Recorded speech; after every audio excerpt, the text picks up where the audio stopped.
9 अप्रैल सुबह करीब 4:30 बजे इजराइल में मौजूद अल-अक्सा मस्जिद से फज्र की नमाज की आवाज गूंजी।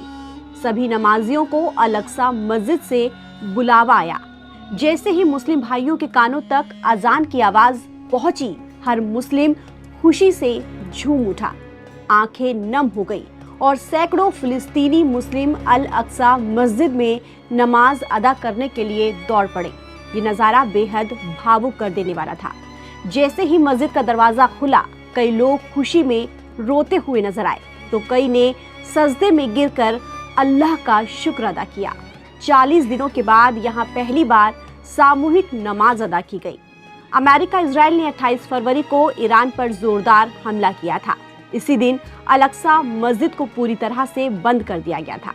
इस दौरान आम मुस्लिमों को मस्जिद में ना तो अजान देने की इजाजत थी और ना ही कोई नमाज पढ़ सकता था। यहाँ तक कि किसी को अंदर जाने की भी इजाजत नहीं थी।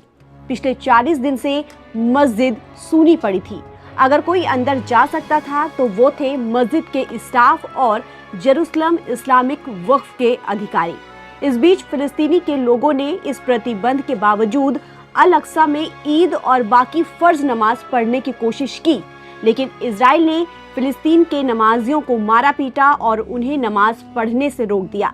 इस बार हालात इतने सख्त थे कि ईद उल फितर की नमाज भी अल-अक्सा मस्जिद में नहीं होने दी गई।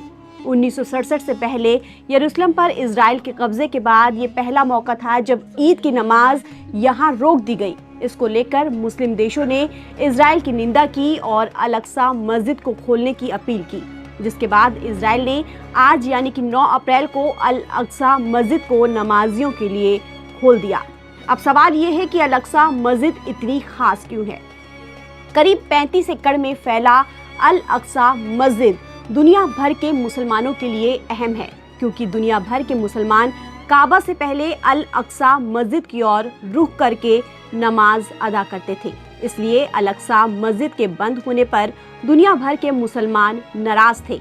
मुस्लिम ही नहीं, इस मस्जिद से ईसाई और यहूदी भी जुड़े हुए हैं।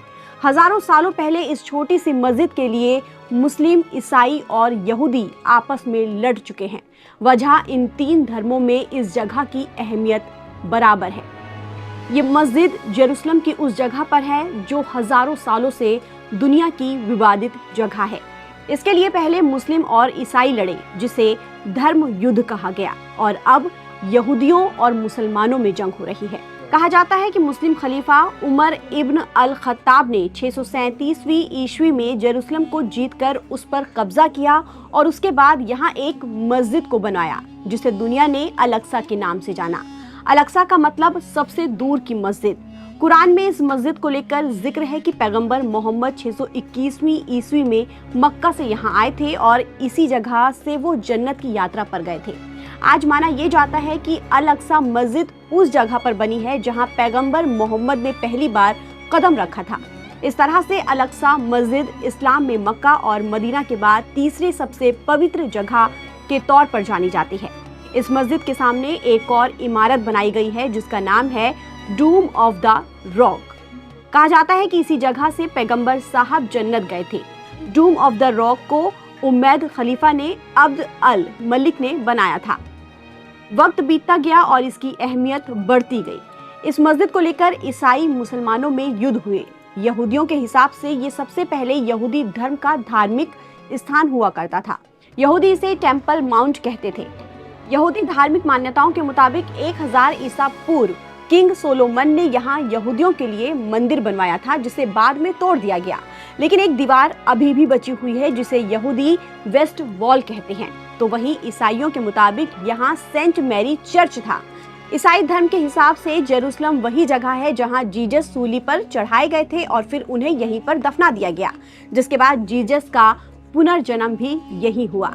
इसलिए ईसाइयों के लिए भी ये जगह बेहद अहम है। यहाँ ईसाइयों के लिए एक चर्च मौजूद है जिसे ईसाई चर्च ऑफ द हॉली स्पल्चर कहते हैं। यही वजह है कि ये जगह ईसाइयों के लिए भी उतनी ही अहम है जितनी मुसलमानों के लिए।